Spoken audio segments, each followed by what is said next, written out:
तो बहुत टाइम से मैं ऑब्जर्व कर रहा हूँ कि जेईई मेंस में रिमाइंडर वाले क्वेश्चंस काफ़ी आ रहे हैं। इवन दो पहले जेईई इतने क्वेश्चंस नहीं पूछता था रिमाइंडर वाले, और अगर क्वेश्चन आते भी थे तो बहुत ट्रेडिशनल टाइप के आते थे। बट नाउ-अ-डेज़ क्या हो रहा है कि जेईई मेंस में भी ऐसे क्वेश्चंस आ रहे हैं जो कि बहुत अलग हैं, और इनको सॉल्व करना इतना सिखाया नहीं जाता है क्लासेस में। ये थोड़ा-सा डिफरेंट क्वेश्चन है। देखते हैं क्वेश्चन में क्या बोला गया है। Find the reminder when 7 to power 103 is divided by 23। ये क्वेश्चन खुद जेईई 2025 मतलब इसी साल का है, जेईई मेंस का, है ना? चलिए देखते हैं इसको कैसे सॉल्व करेंगे। अब ये क्वेश्चन ट्रेडिशनल क्वेश्चन नहीं है, जैसे कि मैंने पहले ही बोला था। इसमें कुछ तो डिफरेंट करना पड़ेगा। मतलब हमें एंड तक लेके जाना है इस क्वेश्चन को जब तक ये सॉल्व नहीं हो जाता है। तो देखते हैं क्वेश्चन में क्या बोला गया है। 7 टू पावर 103 को डिवाइड करना है किससे? 23 से, और रिमाइंडर बताना है। तो मैं एक काम करूँगा, 7 टू पावर 103 में मैं तब तक इसको मैं इसको तब तक एक्सपांड करता रहूँगा जब तक कि इसमें ये सबसे छोटा नंबर ना आ जाए 23 से डिवाइड करते हुए। सबसे पहले मैं इसको लिख रहा हूँ 7 इंटू 7 की पावर 102, ठीक है? अब 7 की पावर 102 को हम क्या करेंगे? 7 की पावर 102 को लिखूंगा मैं 49 की पावर 51। उससे क्या होगा? मैं 49 क्यों लिख रहा हूँ? क्योंकि इसको मैं 46 प्लस 3 लिख सकता हूँ, करेक्ट? और जब मैं इसका बाइनोमियल एक्सपेंशन लिखूंगा तो सारे टर्म्स इनिशियली, जैसे आप बाइनोमियल एक्सपेंशन लिखेंगे तो शुरू के सारे टर्म्स 46 के मल्टीपल होंगे। मतलब ये ऐसा आएगा 46 के मल्टीपल्स। देखिए जो लास्ट वाला टर्म होगा उसमें सिर्फ 3 की पावर 51 बचेगा। आप बाइनोमियल एक्सपेंशन इसका लिख सकते हैं, और बाइनोमियल एक्सपेंशन में शुरू के सारे नंबर्स 46 के मल्टीपल्स होंगे, लेकिन लास्ट वाला जो नंबर होगा वो 3 की पावर 51 होगा। अब ये जो 46 का मल्टीपल है वो तो ऑब्वियसली 23 से डिवाइड हो रहा है, इसमें तो रिमाइंडर कुछ मिलेगा नहीं, तो रिमाइंडर हमें 3 की पावर 51 से मिलेगा। तो हमें किस में सॉल्व करना है? 7 इंटू 3 की पावर 51, इसमें से रिमाइंडर निकालना है। अब हमारा क्वेश्चन चेंज हो चुका है।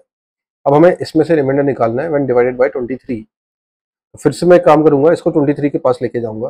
For that I am writing this as 27 की पावर 17।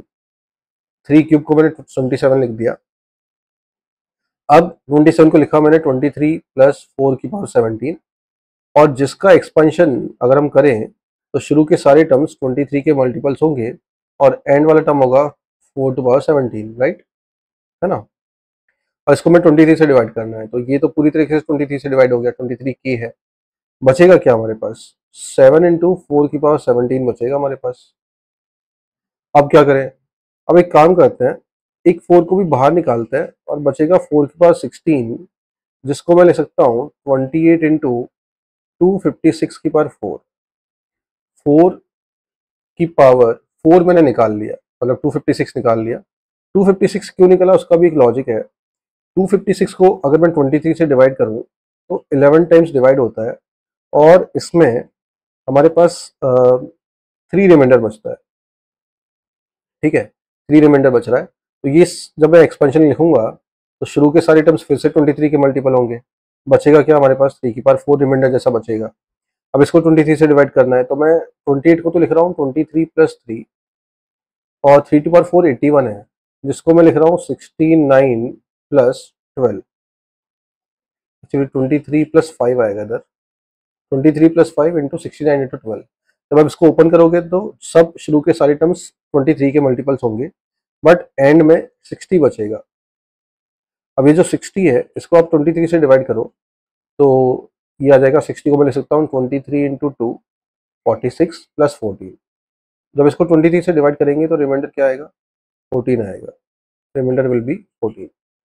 तो ऐसे क्वेश्चंस में तब तक लगे रहना है जब तक हम एंड में एक सबसे छोटे नंबर पे नहीं आ जाते, और आराम से क्वेश्चन सॉल्व हो जाएगा।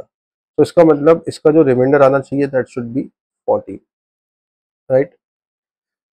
तो आई होप ये क्वेश्चन समझ में आया होगा। अगर समझ में नहीं आ रहा है तो इस वीडियो को दोबारा देखिए, और देखिए मैंने कैसे इसको रिड्यूस किया है हर एक स्टेप पे। मैं कैसे हर टर्म को 23 के मल्टीपल प्लस रिमाइंडर में ब्रेक करता जा रहा हूँ हर टर्म में।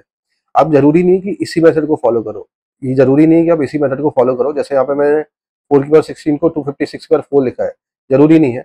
आप कर सकते हो इसको 16 की पावर 4 भी लिख सकते हो, है ना?